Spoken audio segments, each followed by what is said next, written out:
This is After the Snowmelt by Travis Masadi. Most dust settled under the blackened lamps in the square, and at sunup the general bathed below a trout spilling its waterfall into the fountain pool.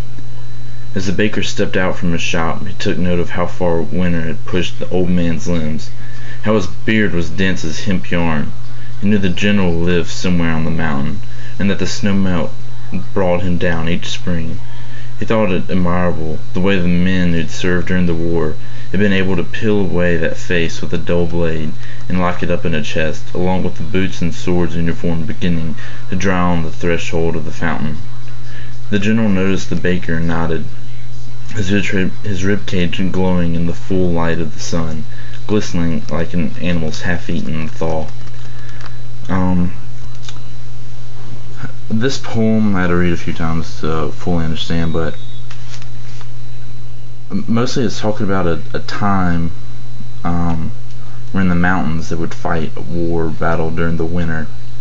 and during the snow, and I guess they wouldn't stop the war or battle up until it started snowing, or the snow would melt, and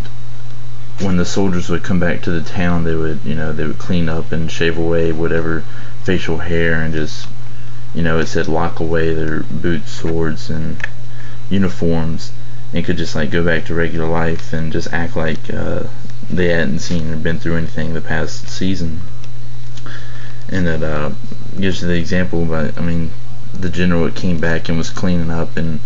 had an obvious battle wound on his side, but